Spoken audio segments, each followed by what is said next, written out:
Lorsque Omar est expulsé à la fin de l'année 1969, très rapidement, le père, comme vous l'avez vu dans le film, lui ne comprend pas cette décision-là d'avoir quitté l'école normale supérieure, qui était pourtant, parce que lui, le père était extrêmement, avait la conviction que c'était par l'éducation que les choses pouvaient avancer, que les choses pouvaient changer.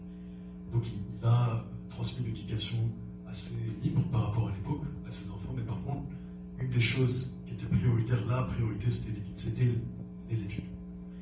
Et donc son père a du mal à comprendre qu'Omar a déserté l'école normale supérieure en 68.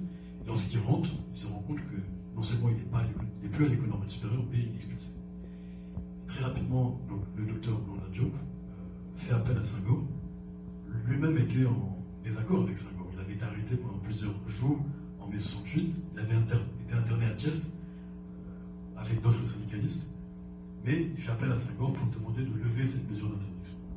Et il fait appel à travers Senghor. Donc, Senghor, qui était un ami proche de Pompidou, ils avaient fait Louis le Grand d'ailleurs, justement, ensemble. Il commence à mettre en place cette communication-là. Lorsque, finalement, Senghor autorise d'une certaine manière à travers Pompidou le retour d'Omar, l'une des conditions, c'est l'arrêt immédiat de toute activité politique et la reprise des études à l'école normale supérieure. Ce qu'évidemment Omar ne fera pas. Et je pense que non seulement cette expulsion-là, mais le fait que Omar n'ait pas respecté, entre guillemets, la parole donnée, bien qu'il n'avait aucunement l'intention d'arrêter ses activités politiques, au contraire, je pense qu'il s'est rendu encore plus radicalisé en ayant été expulsé de France, a fait que c'est à ce moment-là qu'il y a un rift entre deux personnes qui auraient pu avoir les mêmes destins. Omar était l'un des intellectuels les plus brillants à Dakar à l'époque. Il a eu tous les éloges, il était boursier de l'État du Sénégal. Il a été chargé de recherche à l'IFAN, donc l'Institut fondamental d'Afrique Nord. Donc il aurait très bien pu devenir un haut fonctionnaire sénégalais, un ministre, voire même le président. Mais lui n'avait pas l'intention de mener cette voie-là.